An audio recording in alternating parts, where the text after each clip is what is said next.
를 모두 한국 사람이라고 부를 수 있는 측면이 뭐가 있는가? 네, 거기 분명히 이제 개념적으로는 그렇거든요. 네, 파스파를 모두 한국 사람이라고 우리가 부른단 말이에요. 그래서 그게 이제 뭔가라고 하는 생각이 이제 하나 들고요. 네, 우선 그 함재봉 선생님의 이제 분석에 대해서 조금 이의를 제기하신 이제 분들이 계신데, 소위 말하면 이제 함 선생님의 어떤 현재 이 책을 이런 연구를 하게 된 동기를 60년대로 거슬러 올라가서 말씀을 하셨는데 네, 제가 보기에는 오히려 60년대를 끄집어낸 어떤 현재의 문제의식이 뭔가라고 하는 게 좀 궁금해요. 네, 예, 그리고 분명히 우리가 그 초등학교 때의 자기 생각을 끄집어내게 만든 분명히 현재라고 하는 그 뭐가 있지 음, 않겠는가.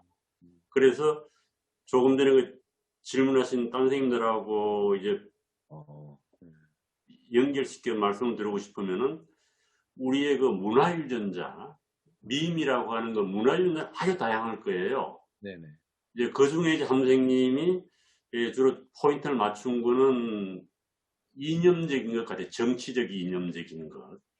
그래서 그거 두 개가 이제 결코 저는 뭐 모순되는 건 아닌 것 같다. 다만 강조점이 틀리고 문제의식이 다르니까 오히려 함 선생님이 하시는 거에 대해서 부족하다고 생각하시는 분들은 오히려 또 다른 어떤 이것은 뭐 어떻게 이야기하면 어렵습니다만은 이 민족주의적인 어떤 경향성 그것이 있는 게 아닌가. 우리가 한국이라고 하는 어떤 아이덴티티를 가져야지만이 된다라고 하는 그걸 뭐 여기 굳이 다섯 군데에 분류를 한다고 하면 인종주의파에 가깝지 않은가라고 하는 저는 또 그런 좀 생각이 들기도 해요. 그래서 각자의 문제의식에 따라서 항생님을 보는 그 관점이 나는데 제가, 제가 느끼기로는 네, 우리의 지금 현재적인 이 이념적 지향이라고 할까요? 이런 것이 우리 머릿속을 지배하고 또 우리 한국 사회가 어디로 가야 될 것인가에 대한 결정 영향을 미치는데 그걸 뭐 좌파 우파라고 하든 또 아니면은 보수 진보라고 하든 그거가 중요한 게 아닌가라고 하는 생각이 들어요. 이제 궁극적으로는 우리가 이 뭐 사회과학이라든지 철학이라고 하는 것이 사실적인 것을 찾아내는 것도 중요하지만은 그 사실적을 찾아내는 이유는 어떤 지향점을 찾기 위해서 그렇게 하는 거거든요. 가치로운 것. 그런 측면에서 본다고 하면은 지금 선생님이 하시고 있는 이 작업이 도대체 북한은 어떻게 봐야 되는가? 북한을 코리아로 볼 것인가 말 것인가? 물론 노스 사우스라고 부릅니다만은 네, 그래서 오히려 이런 것 중에 가장 또 이게 여기 여섯 번째 파로 들어가야 되는 건 현대로 내려오면은 친북파가 아닌가? 그걸 뭐 부정적인 게 아니고 네, 어떤 그 북한을 뭐 종북 좌파 이런 말이 아니고 우리가 북한을 또 어떻게 봐야 되는가라고 하는 그 북한을 보는 또 관점은 역사적으로 어디에서 형성된 것이겠는가 또 이런저런 좀 저런 거 생각이 들기도 하고요. 그래서 어떻게 보면은 이 다양성을 존중할 수 있는 그 어떤 공통점을 찾아야 되는데 그것이 이 다섯 가지 중에 가장 에, 뭐라고 할까요? 그것을 떠받쳐 주는 게 또 뭐겠는가? 이 다섯 가지 파 중에. 그래서 우리는 너무 지금 이 한쪽으로 몰려가지고 다양성을 허용하지 않는 것이 우리 사회의 문제인 것 같은데요. 그래서 그런 생각이 하나 들기도 하고 또 이제 요즘 또 젊은 사람을 보거나 이렇게 보게 되면은 이거 다 모른단 말이에요. 물론 역사를 공부하면 알겠지만은 다 모르는 상태에서 자기의 어떤 한국인의 정체성이라고 할까? 아니면 또 한국인의 정체성 자체가 불필요하다. 음, 이렇게 느끼는 또 세대도 등장한 것 같아요. 새로운 세대라고 할까요? 네, 그래서 저는 뭐 생각이 상당히 복잡해요. 그리고 이제 우리가 이제 코리언이라고 얘기하면 정치적으로는 다양성을 인정하면서도 적어도 우리가 한국 사람이라고 어, 불리기 위해서는 계약을 했든 안 했든 우리 헌법이라고 하는 게 있지 않겠습니까? 가장 이제 국가를 기초지는 헌법. 그래서 이 헌법에 대해서는 적어도 우리가 무슨 파든지 간에 어떻게 보면 합의를 봐야 되는 것이 아닌가.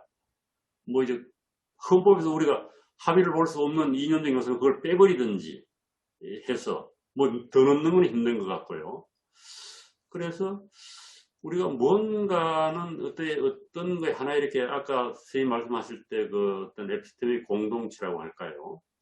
그걸 묶어주는 토대를 좀 발견하려고 하는 노력도 필요하지 않은가. 이 다양성을 인정할 수 있는 토대. 그러면서 우리가 공존을 해야 되는 이제 그런 거에 대해서 우리 선생님이 어떻게 생각하시는지. 제가 느끼기로는 상당히 어떻게 보면은 그 한국이라고 하는 걸 중요하게 생각하시면서도 거기서부터 어떻게 보면은 또 저분은 또 한국적인 거에 대해서 그렇게 포지티브한 생각을 갖지 않을 것 같음에도 불구하고 옛날에 우리 보면 잡지 그 뭐 만드신다든지 이런 데 보면은 또 이제 또 한국적인 어떤 거에 대한 또 애착이 강한, 그래서 본인 내면 속에도 이렇게 어떻게 보면은 이렇게 서로 이렇게 배척적이라고 할까요? 기량작용을 일으키는 그런 요소들이 제가 보면 상당히 있는 것 같은데 그걸 어떻게 또 소화하고 우리가 이해해야 될지 하는 저는 그런 좀 사적인 질문이라고 할까요? 그런 말씀을 좀 듣고 싶습니다. 김현구 선생님께서 처음에 그 어떤 그 순환 논리적인 것이 있다라고 말씀을 하셨는데, 이제 저가 지금 그 신중섭 선생님 말씀하신 거를 들으면서도 이제 그 강하게 느끼는, 그러니까 기본적인 순환 논리가 뭐냐면은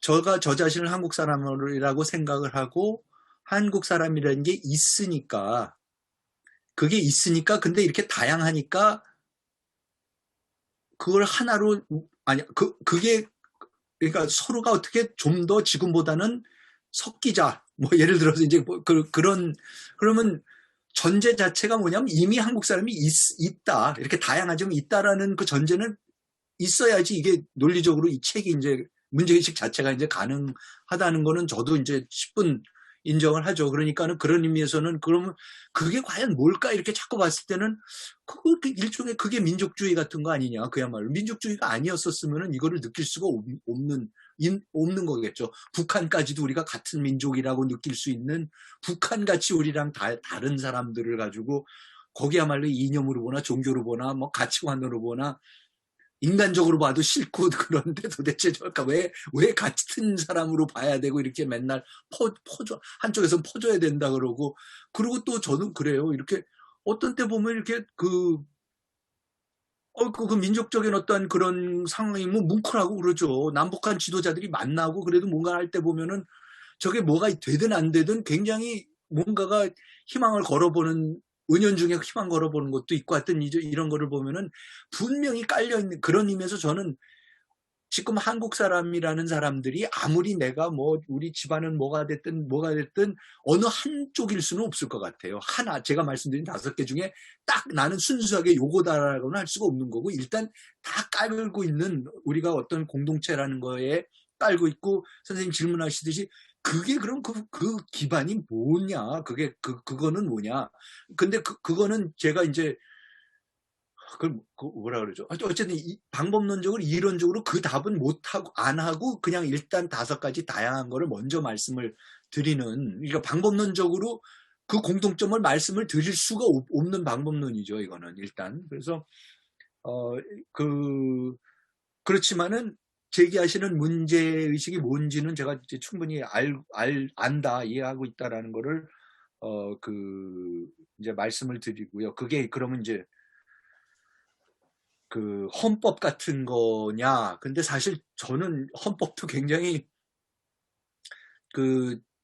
제 아우대는 연대 법대 함재학 교수하고, 또 제가 굉장히 아끼는 연대 정외과의 김성호 교수라고 둘이서 4년 전인가 케임브리지 대학 출판부에서 낸 그 We the People. 그래서 그 친구가 요새 그 헌법에 대해서 그렇게 연구를 많이 하고 있어요. 근데 세계적으로 헌법 연구가 많이 되는데 그 뭐냐면 나라가 먼저 있고 국민이 먼저 있어서 헌법을 만드는 게 아니라 헌법이라는 거 헌법을 만들면서부터 그 나라와 정체성과 이런 거가 생긴다라는 그런 이제 그런 이론들과 논리들이 굉장히 재밌는 논리들이 나오기 시작하고 그래요. 그러니까는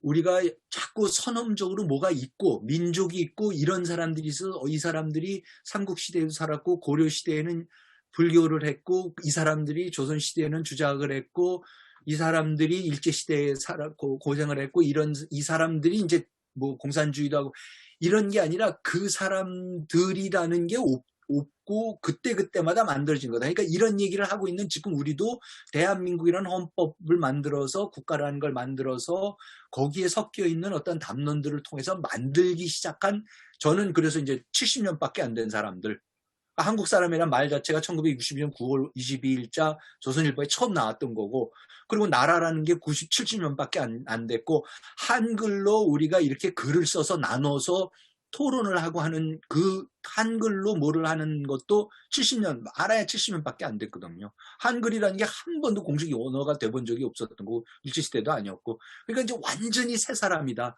그러니까 한글로 된 문학도 없는 사람들이고 한글로 된 고전도 없는 사람들이고 진짜로 새 나라의 어린이들 그걸 이제 만들어야 된다라는 이제 그런 문제 의식에서 저는 이제 그 출발을 이제 하는 거고요. 아까 저보고 요것만 답 드리고 마치겠습니다. 왜 60년대를 끄집어내느냐. 왜 지금 와갖고 왜 60년대의 기억을 더듬어서 이렇게 문제의식을 냈냐 질문을 해주셨는데, 이것도 뭐 좀 중구난방의 답이 되겠지만은 이런 것 같습니다. 그러니까 제가 그런 얘기는 가끔 해요. 제가 요즘에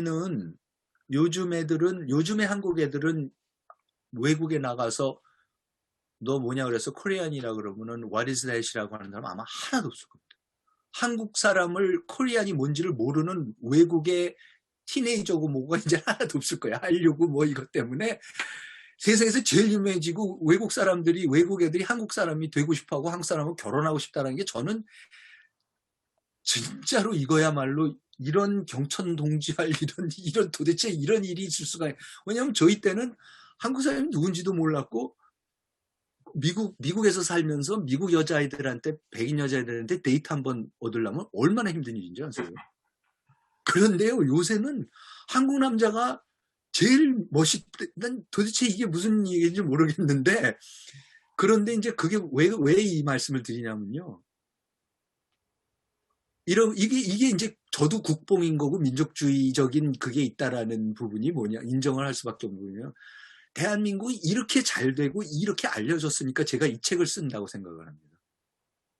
이렇게 어두운 역사, 이렇게 조선이 형편없었고 이렇게 잘못해서 나라 뺏겼고 이렇게 후졌었고 못했다라는 얘기를 지금 쓸 수 있는 게 대한민국이 이렇게 잘 됐기 때문에 야 이제는 진짜 어디 가서 내 과거를 다 털어내봐야 지금이 너무 훌륭하니까 자격지심. 그래서 제가 참 느끼는 게 아까 정영덕 선생님이 저희 아버님 말씀도 하셨고 아까 제가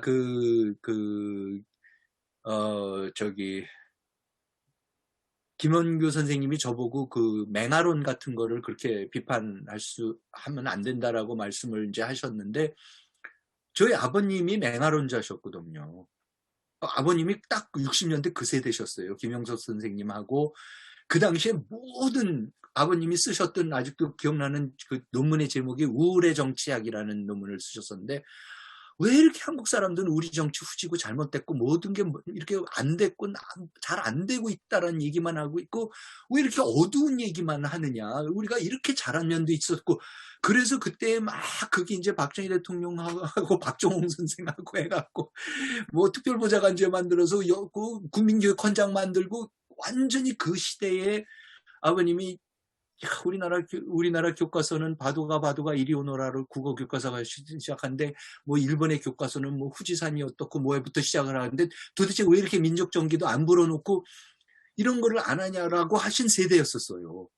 그러니까 지금 그러면 국뽕 세대인데 그때는 너무 나라가 형편없으니까 그런 거라도 붙잡고자 하셨었다는 게 있고, 저는 거꾸로 그 시대에 태어나긴 했지만 지금 와서 보니까 대한민국이 너무 잘 되고 있고, 제가 어렸을 때 외국 가면서 경험했던 그 대한민국은 아예 어디 찾아볼 수도 없는 대한민국이 돼버렸고, 그런 상황에서 아버님 세대에서는 상상도 못한 번영과 어쨌든 민주주의를 만들어낸 그런 시대에 사는 저로서는 거꾸로 그 아픈 기억을 되살아서 정신분석학, 사이코 애널리시스를 해서 그때 어두웠던 거를 갖다가 그대로 밝혀도 된다.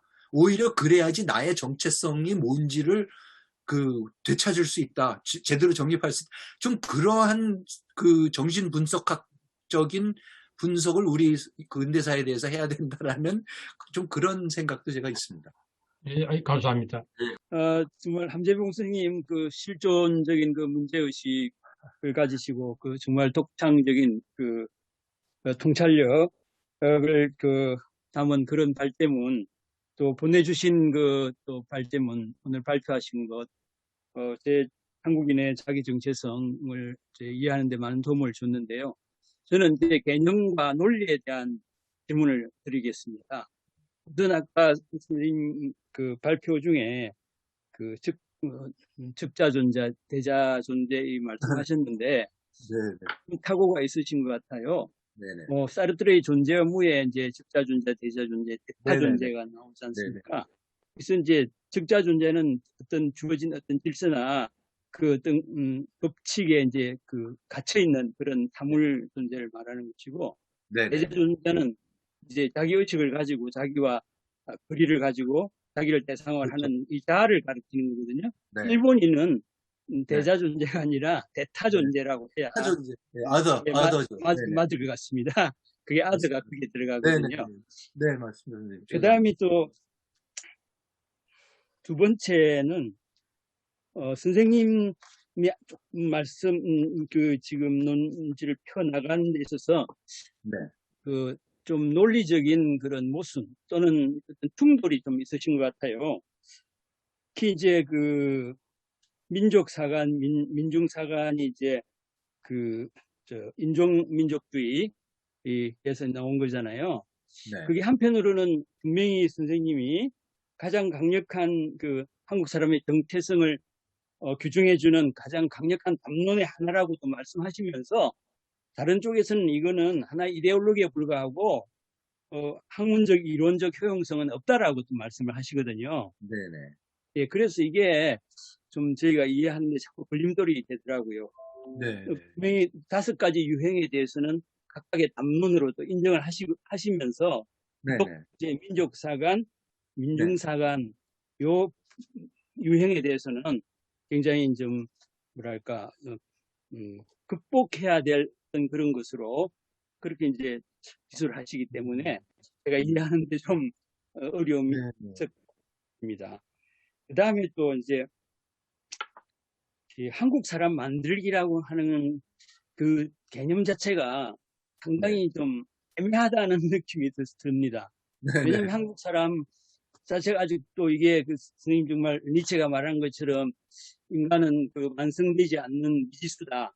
그래서 아직도 고정성이라든지 비고정적이고 개방적이고 어떤 가능 존재 뭐 그런 이제 함의를 갖고 있는데, 특히 한국 사람이라는 것도 선생님도 그런 입장이잖아요. 구정되어 있지도 않고 이게 또 열려 있고 또 이게 얼마든지 변화 가능성이 있고, 그런 측면에서 전혀 이게 어떤 확정되지 않는 그런 개념인데 그걸 또 만든다 했을 때 그럼 뭘 표준으로 만들 것인가, 또 이것을 만들 수 있는 것인가.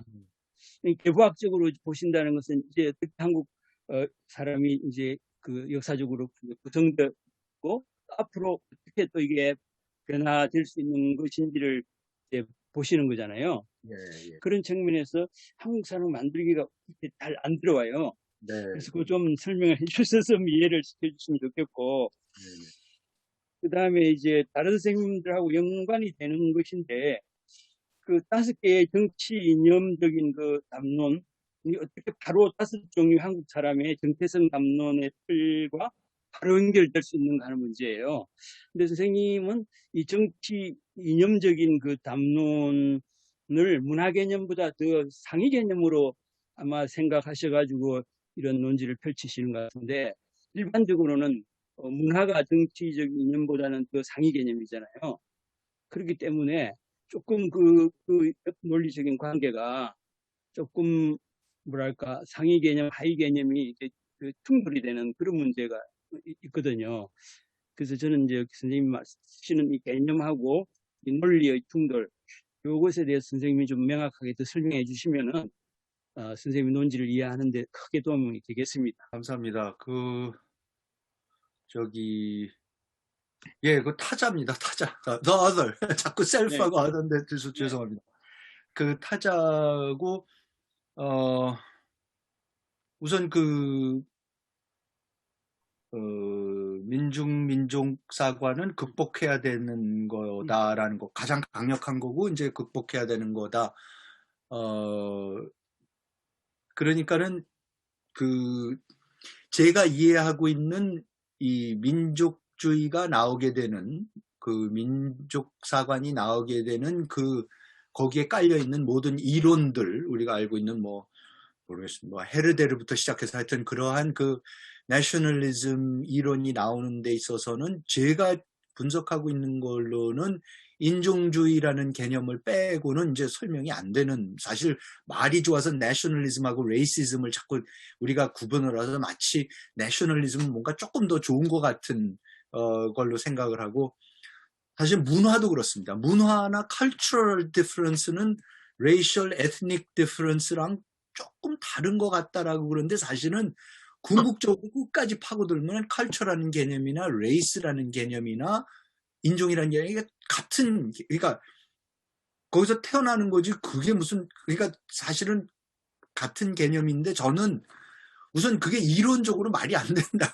생각합니다. 진짜로 제가 알고 있는 그쪽에, 그러니까 그때 그게 왜 그렇게 강했고, 무슨 허버트 스펜서부터 시작해서 이런 그걸 기반한 그 사람들이 나름대로 이제 설명했었던 많은 이론들이 있지만은, 우리가 지금 갖고 있는 지식 수준을 갖고 다른 담론들이 사회 분석하는 거에 비하면 굉장히 분석력이 낮은, 그리고 실제로 정치적 파괴력은 크지만 실제로 사회 분석에 있어서는 거의 아무런 도움이 안 되고, 지금도 해악만 끼치지 별다른 도움은, 그러니까 정치적으로 나라를 잃었을 때, 정치적으로도 잃었고 문화적으로도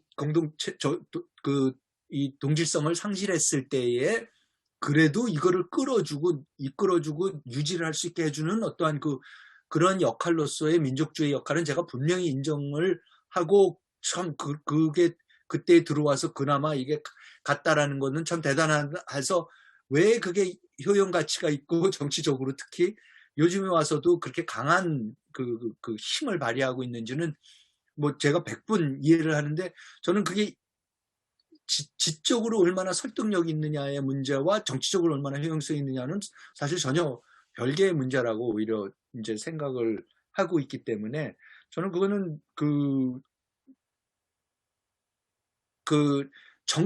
오히려 이렇습니다. 정치적으로 민족사관을 극복해야 되는지는 모르겠습니다. 근데 이론적으로는 극복해야 된다고 생각해요. 이론적으로는 비판을, 지금 너무 비판이 안 되고 있는데, 그건 너무나 어떻게 보면 쉽게 비판할 수가 있는 거지만, 어쨌든 비판이 잘 안 이루어지고, 일부에서는 물론 임지연 선생 같은 사람들이 하는 사람들도 물론 있고, 그래서 참 좋은 작업이라고 생각을 하지만, 저는 거꾸로 정치적으로 이거를 해체한다라는 게 지금 무슨 뜻인지를 오히려 저는 그게 고민입니다. 그럼 민족주의라는 거가 정치적으로도 힘이 없어지면, 저는 통일 같은 거는 아무 의미가 없어지는 거거든요. 지금 통일이라는 거를 유일하게 끌어주는 게, 저는 사실 민족주의라는 거 빼놓고는 그거를 갖다가 견인할 수 있는 아무런 남북 간의 공동성이 없기 때문에, 오히려 저는 정치적으로는 필요한 거가 아닌가. 그러니까 이제 그런 고민을 저는 이제 안고 있다라는 말씀을 드리고요. 만들기라고 하신 부분에 대해서 사실 제가 이거를 처음에 생각했을 때는 영어로 생각을 했었습니다. 이제 외국 사람들한테 한국 설명하다가, 그런데 영어의 제목은요, 이게 Becoming Korean입니다. 제가 생각했던 게. 그러니까 비카밍 코리아는 주체적으로 꼭 하는 것도 아니고 그냥 그렇게 되는 거죠. 근데 우리말로 한국 사람 되어가기 그러면은 굉장히 이상하더라고요, 제목이. 그래서 번역을 하다 보니까 한국 사람 만들기라서, 그러니까 지금 선생님 딱 제시하시듯이 그게 지금 이게 무슨 계보학이 됐든 뭐가 됐든 그렇게 주체적으로 뭐를 하자는 얘기도 그런 걸 설명하려는 방문론 자체가 아닌데 왜 제목이 도대체 그래서 무슨 아니냐 그래서 말씀하시는 거를 제가 100번 뭐 충분히 제가 받아들이고 저도 굉장히 고민하던 부분이었습니다. 그래서 영어가 참 좋더라고요. 비카밍 코리아는 좋았는데 한국 사람 만들기는 굉장히 너무 좀 적극적인 그런 측면이 있다라는 부분을 말씀드리면서 그렇지만 이제 내용을 보시면은 그렇게 꼭 적극적인 거가 아니다.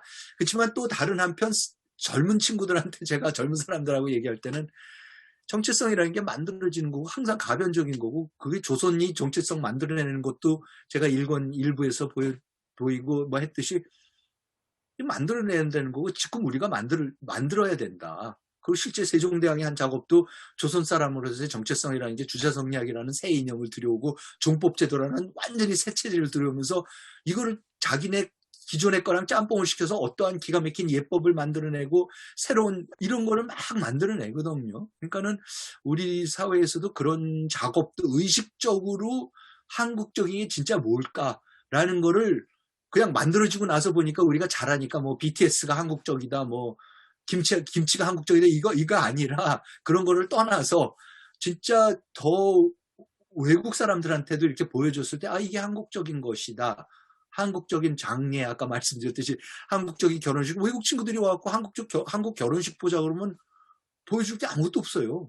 그러니까 유태인 결혼식이나 유태인 뭐 성인식 바미츠바 이런 거를 가서 보면 그 사람들이 뭐가 있고 이런데 참 그런 거에서 거꾸로 이제 또 저는 만들어가는 부분도 사실은 있을 수도 있다. 이제 하여튼 그렇게 이제 말씀을 드리고 끝으로 정치보다 문화가 상위 아니냐 그런데 네 저도 그렇게 생각을 합니다. 그래서 제 책 실제로 제목은 제가 이렇게 붙여놨는데요.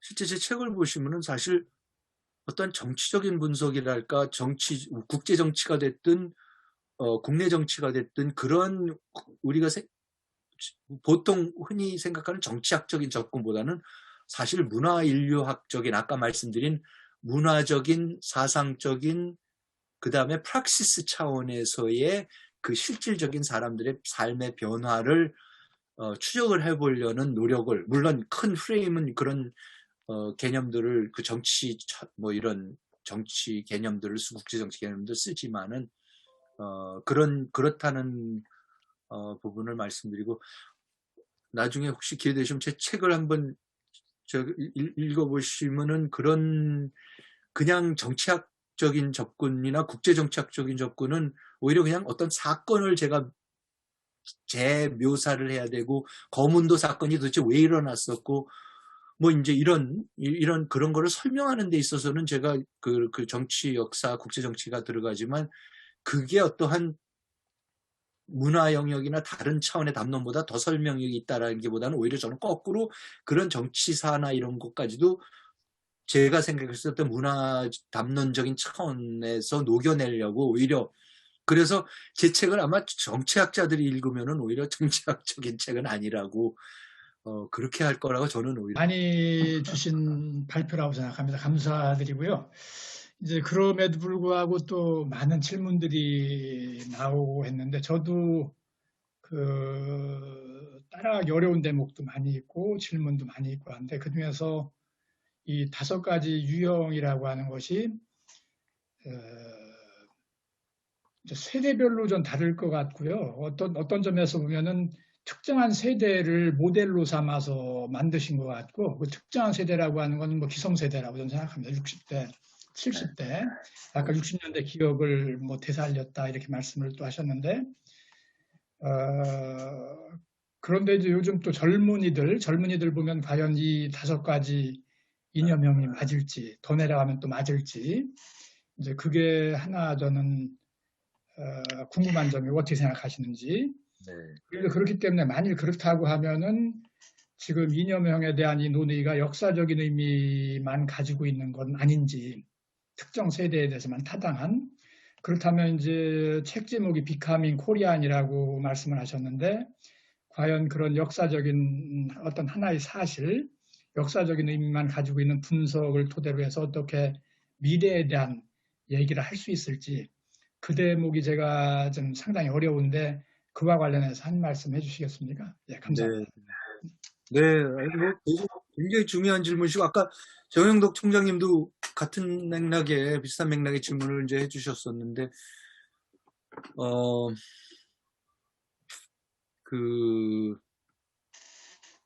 저는 우선 하나는 먼저 제가 제 세대니까 저는 이제 제 세대밖에 생각을 못 하니까 제 세대 틀로서밖에 이제 쓸 수가 없었던 것 같고요. 그거는 이제 뭐 그야말로 태생적 한계고 그럴 수밖에 없는 부분이 있지만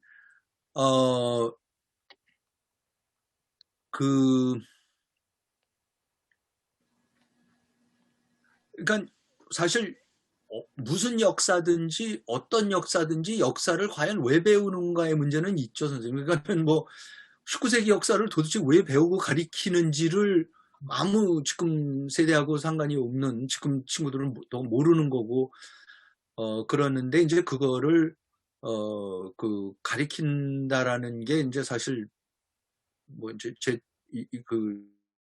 드렸던 어떤 이런 공동체를 어떻게 만들어갈까, 뭐 에피스테믹 공동체를 어떻게 만드느냐, 뭐 이제 이런 걸 갖고 우리가 설명은 하지만은 그거를 사실 그 문제 의식 자체가 없는 젊은 아이들한테 뭐 이거를 부과할 수도 없는 거고, 그러면서 읽으면서 이제 그게 뭔가가 와닿는 게 있으면은 이제 그게 되는 거지만 그렇지 않을 경우에는 사실 뭐 안 읽고 못 알아듣겠다는 사람까지 설득을 제가 할 방법은 없는 것 같습니다. 그렇지만은 그러니까 거듭 말씀드리지만은 한편으로는 제가 어떤 사상이 됐든 무슨 제도가 됐든 사건이 됐든 제가 알고 있는 기존에 있는 모든 자료들과 해갖고 굉장히 나름대로 깊이 들어가서 그 뿌리를 추적을 하려고 하는 거고, 그러면서, 그러니까 이게 이런 것 같습니다. 그러니까 제목이나 의도는 굉장히 이 장기적인 낙목에서 그야말로 한국 사람을 만들자는 어떤 굉장히 당위론적인 제목이 들어가 있지만 실제로 제 책을 보시면은 책은 또 지독하게 그 당시의 역사를 아주 그냥 지독하게 들어가거든요. 저는 그냥 그 당시에 그냥 그 사람들 대화했던 그 15세기 1560년대에 누가 어떻게 했고 뭐 이런 거를 왜 그런 생각을 했고 그 사람이 어떻게 무슨 경험을 해서 했고까지도 이제 굉장히 깊이 들어가기 때문에 어떻게 보면은 당위를 끌어내기 굉장히 힘든 책입니다.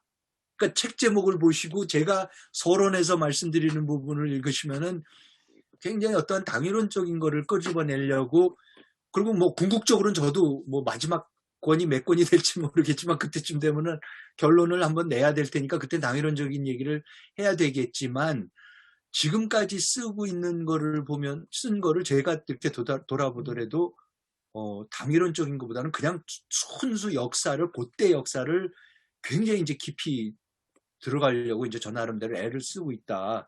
이제 그 말씀을 드리면서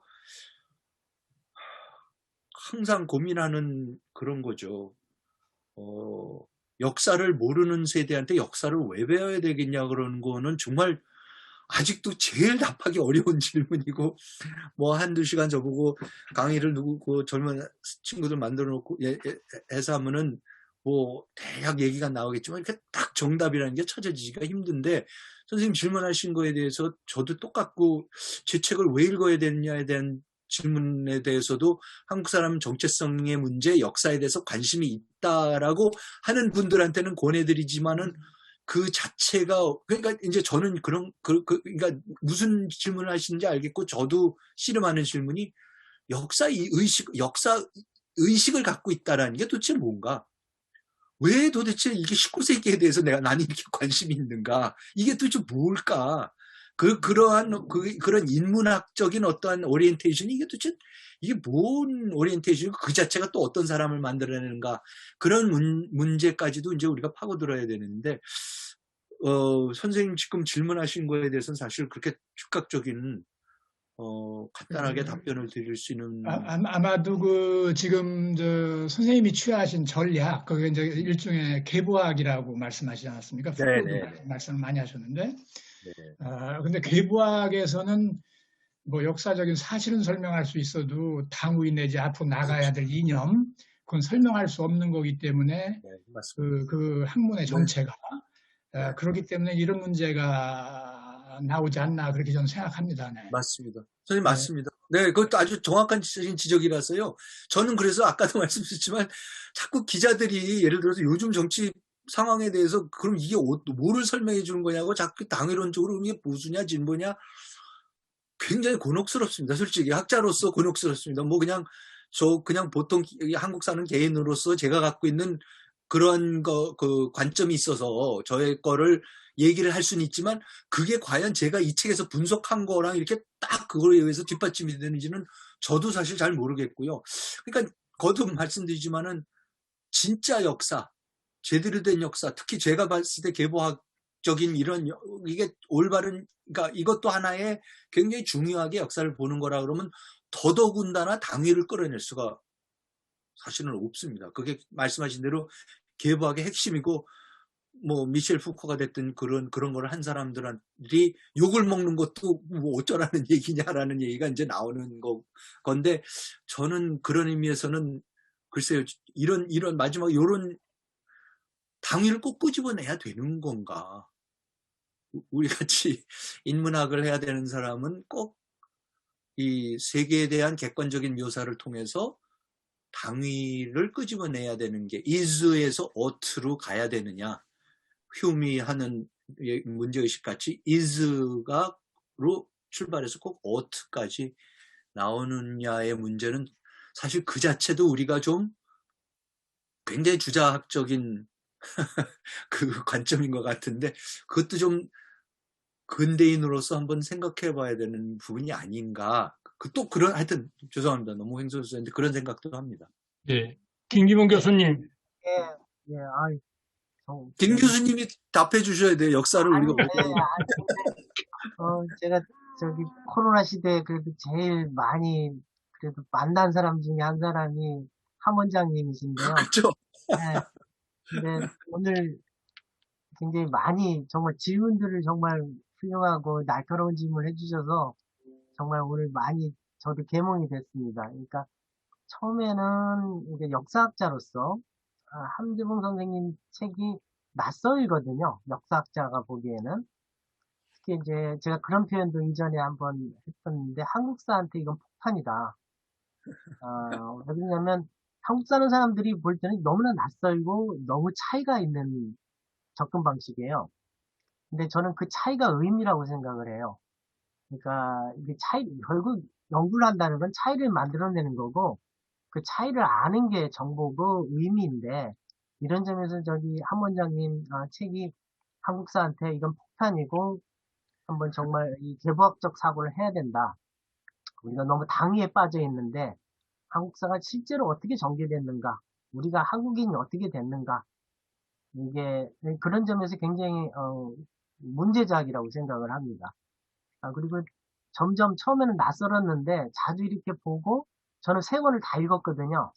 다 읽었기 때문에 많이 이제 좀 동화가 됐어요. 또 오늘 토론 통해서 많이 동화가 됐는데 이런 생각이 들더라고요. 니체가요, 독일 문제를 맨 처음에 제기한 사람 중에 한 사람이 니체거든요.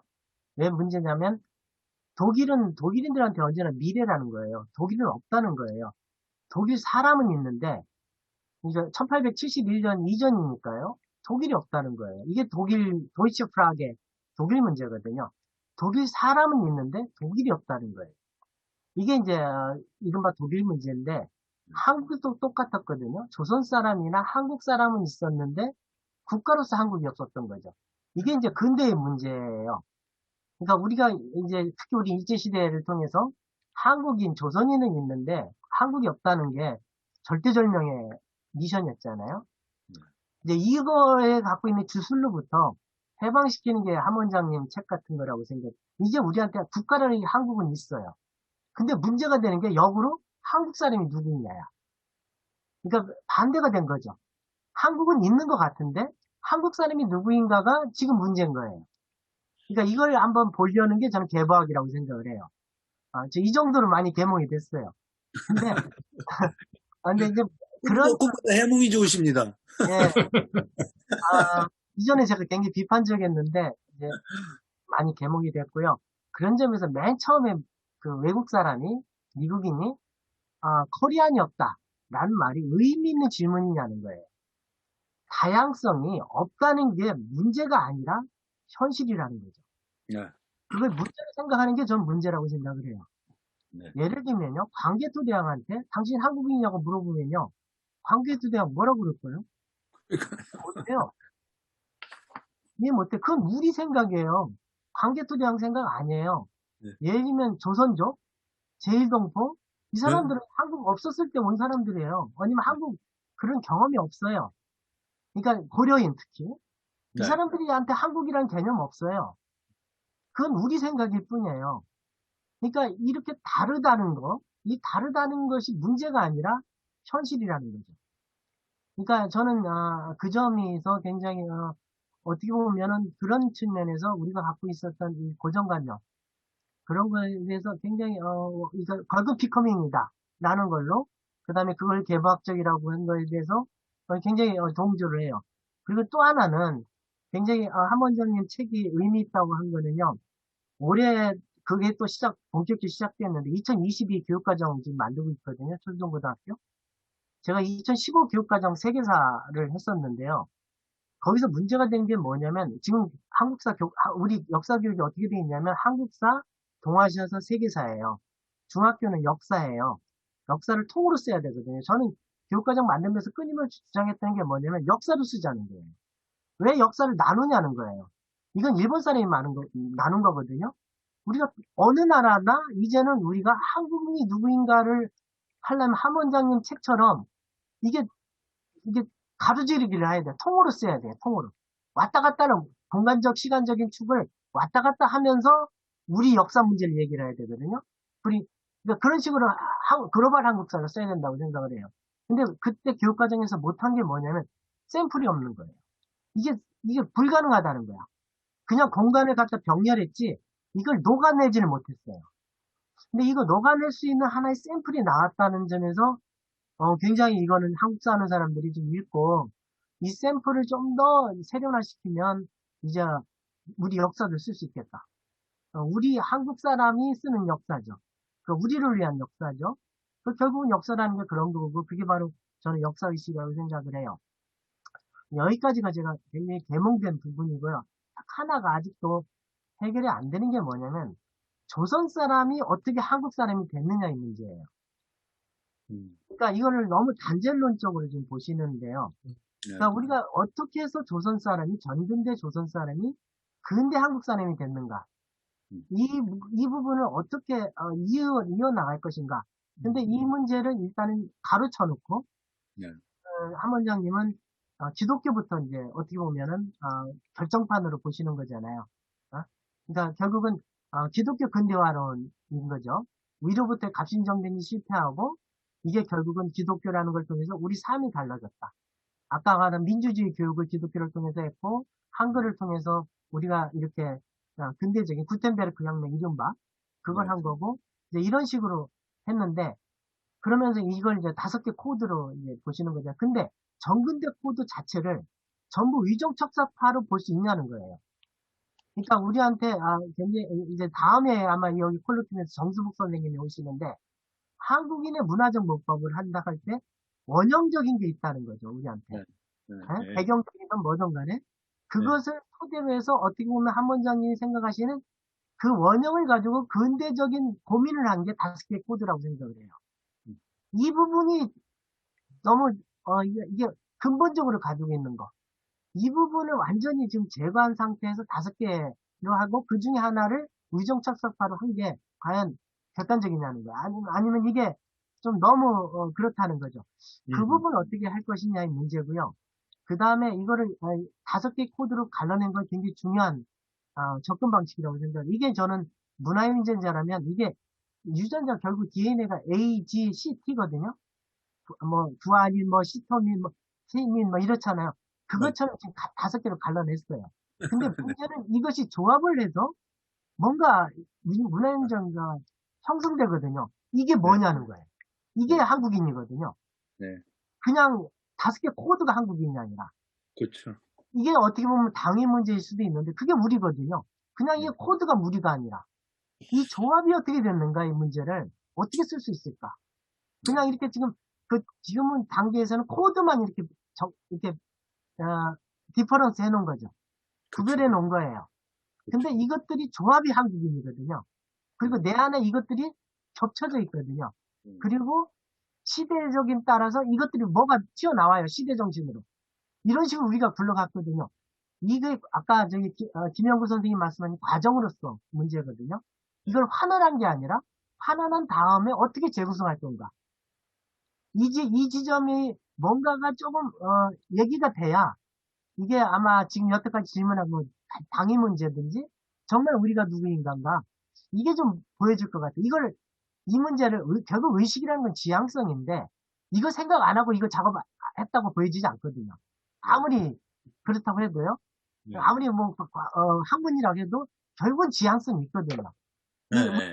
당위 문제로부터 해방될 수 없거든요. 예, 이제 그 점에 대해서 어떻게 이거를 처리하실지 결국은 이 문제를 이렇게 한 다음에 이걸 어떻게 아마 끊임없이 생각을 하실 것 같은데 그 지점이 궁금해요. 이상입니다.